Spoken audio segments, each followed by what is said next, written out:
People, hello, welcome back to another video. Today's video is going to be an update on a true crime case. So a man by the name of Stephen Farrow has died in prison in the past week. He is known for murdering at least 3 people, and one of those people was a vicar at this church behind me, St Mary's Church in Thornbury. Thornbury is a small parish town in South Gloucestershire, England. Stephen Farrow had a hatred towards Christianity of any form because he claims he was abused by a priest at a boarding school as a child. I'm going to show you the house of which this vicar, John Soddards, lived. In order to get to his house, you need only walk out of the church itself and cross the road, as I'll show you here. So right there is the scene of the crime.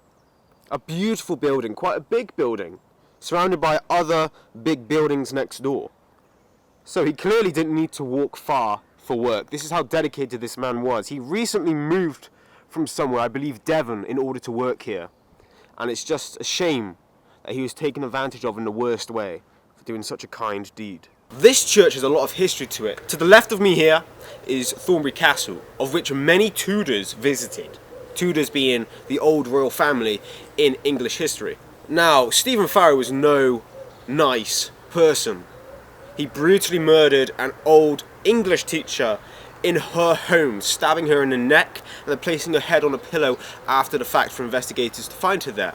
He made himself at home at her house by watching DVDs, locking up, and just chilling as if he did nothing at all, and then he left without a trace. Only within a few weeks' time to come here to Thornbury to murder a vicar who opened his doors for homeless people and disadvantaged people, to shelter them, to feed them, to give them water, to give them advice, anything at all. Now, he knew he was at risk doing this, and he told people he knew he was at risk doing this, but his Christian heart and his good faith allowed him to give back to people less fortunate. Unfortunately, this was taken advantage of by Stephen Farrow. Within moments of entering the vicar's house, he started stabbing him repeatedly, asking him, "Why won't you die?" Because he didn't die in the time that Stephen Farrow wanted him to die in. He then left condoms, party poppers, pornography, pictures of Jesus next to the body to create a scene, to just humiliate this man after death because of his Christian faith. So nowadays you'd call this a hate crime. It wasn't seen as one back in the day in 2012. Doesn't seem that long ago.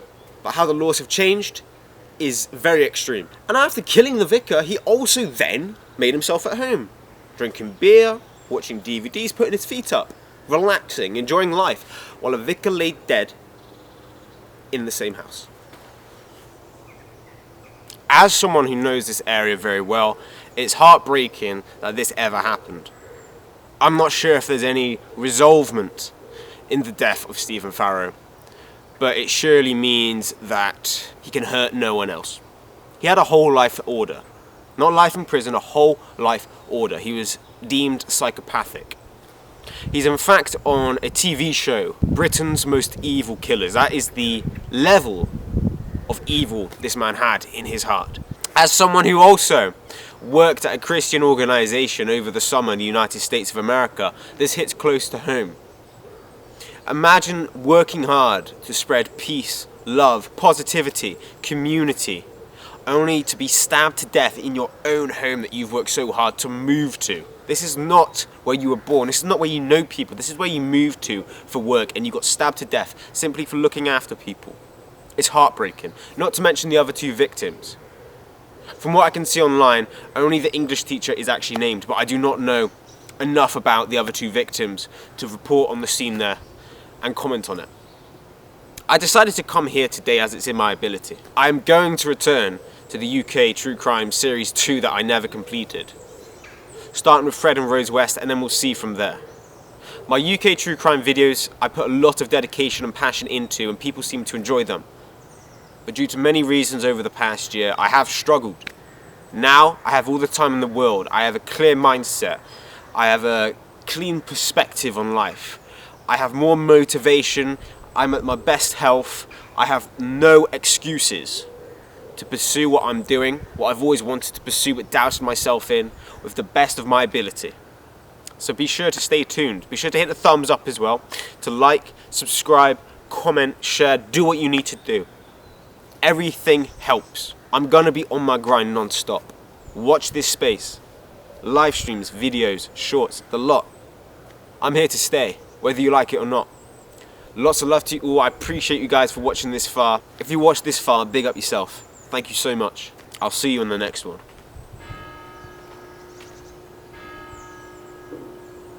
Perfect timing. Rise and shine. Amazing.